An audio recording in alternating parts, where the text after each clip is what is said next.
Welcome to the High Tea with Grace podcast, where we spill the tea on HIT.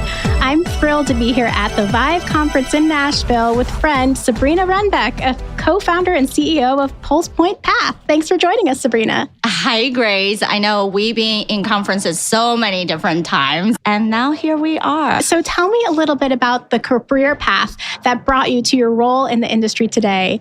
One of the things I love that you say is, I quit. That was the start of my career in many ways. So anyway, let me hear it from you. I believe many people might be surprised that about 84% of people change their career at least one time in their working lifespan.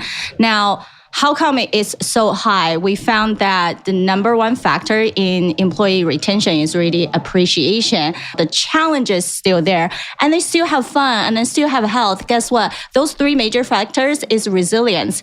And many times we are driven by the titles, the things, the accolades, the achievements. We start forgetting all the things that make us who we are. So I was one of those busy bees since I was in school, never stopped. And yes, I have 9 letters behind my name, many debts going to those grad school programs, and came out. And I was just like, before I even got my medical board license, I had 3 job offers. And I think that was like what my career always had been. Is always a step ahead of myself of where I wanted to be. I see it go, I grab it. However, that tend to have the opposite effect of what we call that high achiever sabotaging tendency of you feel like, hey, you're making it. But once you made it, is that how we define ourselves? So I was in large teaching hospitals going through my first career in vascular, then changed to cardiothoracic surgery, transplant, and everything, leading bigger teams. But then it seems like never ending. You're pulling 80 hours per week.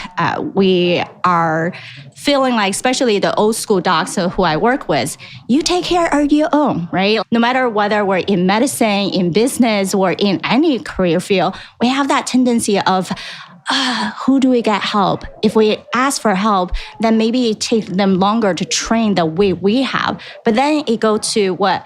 Controlling tendency, right? The thing of not letting go is because we're afraid, we become anxious about what could be, right? Because our medical license is on the line, our patient care is there.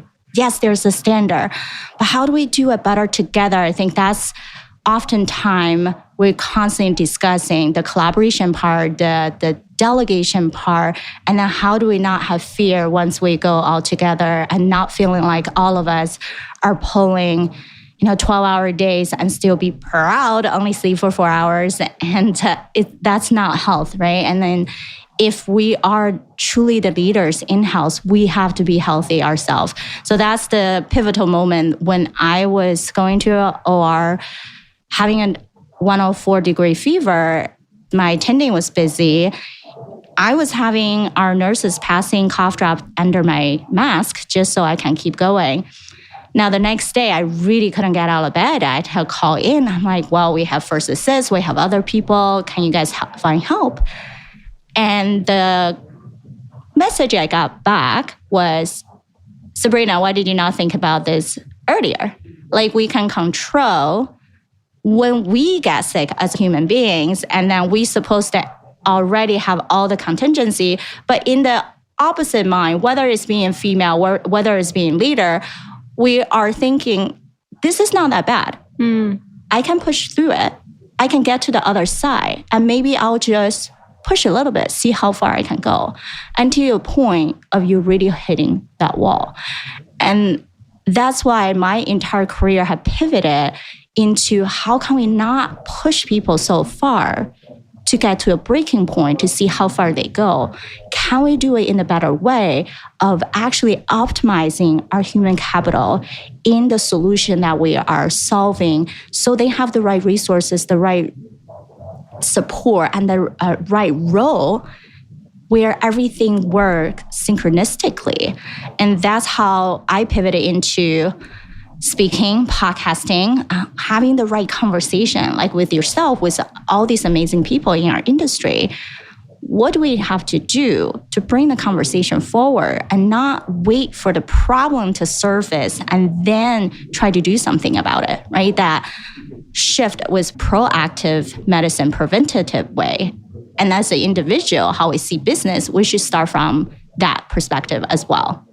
So fascinating. And, you'd think in healthcare, they'd understand the importance of making sure your employees felt valued, felt like they could take care of their own health so that they could take care of others. And so it's really a huge shift that has to take place. And I appreciate that you're a leader really just trying to drive this shift from treating employees as another number and just a way to make money. And instead of that, really treating them as human beings and seeing their health as critical to the health of the business. So I'm wondering, you talk a lot about women leaders in the industry, and we've heard in the industry that women-led companies receive less than 3% of venture funding. I mean, this is pretty horrific. What are the biggest misconceptions that investors have about female founders and from your experience? Yeah, I did a TED Talk on this specific topic. And the three major things I talked about is that whether you are a founder or you're an investor, there is that dream idea goal. And that I describe as a castle. And then there's 3 layers barrier to it. Castle are typically surrounded by a moat. And the first moat is our mental moat. It's the sabotaging thing of that we doubt ourselves. We are seen as so-and-so, you're too old, too young, you're too left or right, whatever that people put you. Or are you trusting them, those messages, or is it some part of it is what we created in our own head? And then we bought into that identity instead of this true nature of who we are. So if we can get past that mental mode, the next layer is, as leaders, we tend to multitask, especially women, especially feeling like we want to have the dichotomy of being nurturing as well as being the man, right? The masculine energy of leading. So if we're trying to do it all, then we lose focus. So I call that as you're wearing a blindfold while tossing fire torches going through a drawbridge that someone randomly up and down pulling that lever, because guess what? Things are so unpredictable out there, especially in entrepreneurship. And if we know how to take out the blindfold, then you can be more focused. I need to go for all these channels, right? Maybe I can work with the pharma and the employer and the system and the individual, or end up at maybe a B2C route as well. Too crazy. No one have that many resources and money to even do that, right? And then the next level is how can we see things as not so much as we are not tapping into the right circles. Belonging is something that we have to identify ourselves, and what I call that, you have to create your own empowered ecosystem. So one of the misconception in that in most people is women seem as risk averse, but they're actually a lot more calculated when they make a decision. It's more strategic. Therefore, one of the study we found is showing that women actually create 35% higher ROI when they are one of the leaders in a company, and revenue is 12% higher as well when you go down to the numbers. So we really have to think about it's not just a men's game or even women versus men, is are you able to bypass the first 3 blocks in your own journey so then you can go to that higher space? What are some practical strategies that women-led businesses can use to kind of build that financial stability and attract investors, as you've seen through some of the companies you've worked with?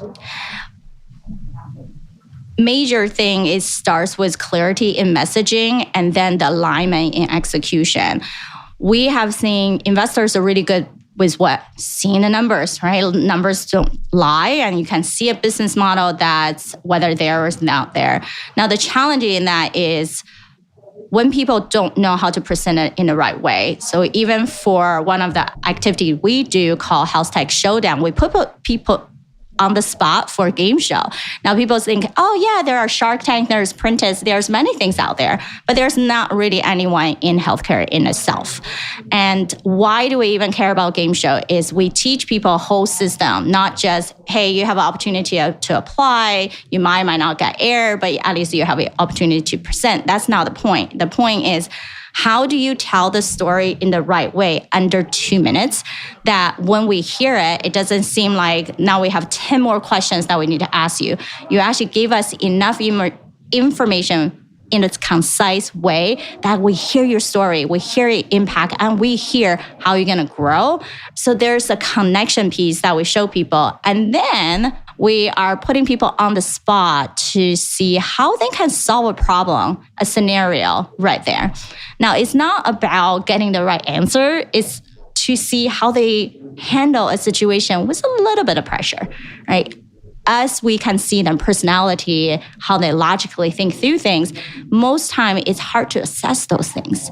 And when they are in that same niche, for example, March's episode is all on women's health. So then similar niche of founders, despite that some are in remote monitoring, some might be device, some are diagnostic, but at least they have the same cohesiveness of this field. How are they presenting their solutions when many people want to invest or partner and give them an opportunity to truly stand out? So for us is that number one, you have to get your clear story message down. And then how do you have the right strategy to back up? And then thirdly, most importantly, do you have the right human capital to actually do the work and not just planning things all day long? And, as we're kind of thinking about this investment space and investing in women-led companies, what could VCs and angel investors do differently to create a more equitable playing field for these women-led startups? So what bold steps do you think we need to take as an industry to shift the narrative and the numbers? Number one thing is we cannot always look into the past. I think investment thing we have seen, and also by a statistic analysis across the board for the past 5 years, they saw that compared to 2019 and to now, there is a 20% drop in investment funding in just startup space in general, and the tech digital health even more. Therefore, is it really lack of funding, or is it because people become more calculated in where they put the money in? Mm-hmm. We think it's because people become more careful where they put the money in, not so much a lack of funding. So how do we help people to be less averse, and that also how do you as a company become more de-risking yourself? You seen as someone who are the forefront driver. Now, our promotion for all the investors is let's not look into the exact cookie cutter from the past. Those can teach us the lesson of what it is. As we're evolving, the more innovative ways we have to start thinking about what other elements. So yes, you guys can do a great analysis on financial numbers, tractions, but we also have to look into the long term. What does that mean? How scalable is that company, and how resilient would that company be? And that resiliency and scalability is what we're talking about in thinking about health of individual is mind, body, soul. Now, medicine a lot of time is focusing on the physical part, right? Mm-hmm. When we start having the shift of mental health and the mind, the behavior, the thinking, the driver part, spiritual part is still lacking in how do we really define that? Now we say business actually have those three parts when you think about resiliency as well. The physical part, yes, is their product, their technology, their microbiology, those research, clinical trial. But beyond that, beyond the FDAs, beyond the legal side, what they're mostly lacking is what we actually do really well, and you do really well, Grace, is that messaging story. How do you connect with the right people, the right investors, the right entrepreneurial entities, hospital systems that want your product solution, and you understand their problem to connect with them? And how do you create that entire client journey that feels supported and nurtured And lastly, which is people, is the culture, is how do you retain and hire talent that will stick with you? Because what eventually you want to sell the company, they're not selling just based on a business model, what you did. They're also acquiring all the people in the company. So when there is a solid base and foundation, people know their roles, they're happy, they're joyful, they're healthy themselves. That is the soul of the company. That's what it will be able for us to take it 10 times and not just let's double down on things, but then you're just doing more work. Yeah, why double down on a process or a function or a culture that's not working, right? Let's shift it up and make it into something that's healthy and works for everyone. It's really interesting. My listeners love to hear about the industry and love to hear about this, but they also want to learn about you as a leader. So I'm wondering, as a CEO, what are some tips and tricks or habits that you do to help work your best to make a difference? Yeah, so for me, a lot of my time back in the day was a neuroscience major and a music major. So I put those fun pieces together. And nowadays, it's a lot of research on performance sciences that I dive deep into. So for me, when I face challenges, I'm always a solution-driven person, not so much about the process and the problem itself. And I believe that's what's pretty critical. And we do that really well, is that whenever we engage with a company or even investors that are working with portfolio company, what we create is called Book of You. So Book of Grace, Book of Sabrina. The meaning is now I can understand not only myself, how I communicate, how I handle stress, how other people need to support me, but then I can give that to my peers. Now we can work better together and not just a psychological profile that's like, oh, that sounds great, but how do I actually leverage that? Are you creating a company or a career path that actually meant for you to do? Or this is not exactly your highest purpose. You're on a purposeful journey, but you're constantly seeking. That's how people get distracted and change careers and build one company and end up not planning out so well and then start pivoting, right? Then there's no stability.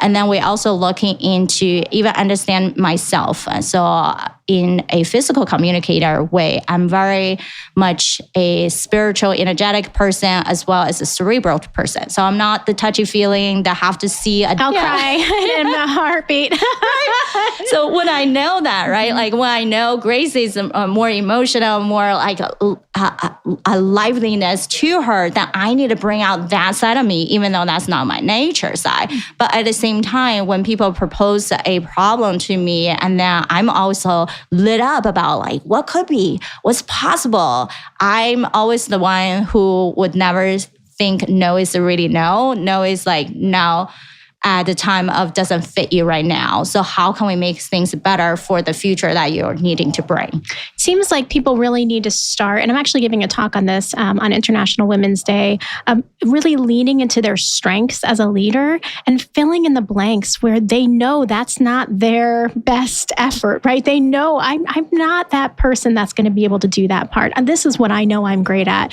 And I love that you're creating this whole concept of really helping people lean into their strengths as a leader, and that you're helping see the organization as almost a human being that needs to lean into its own strengths to be more purposeful. So thank you so much for joining me today on the show. It was fantastic to see you, and I can't wait to spend more time with you here at ViVE.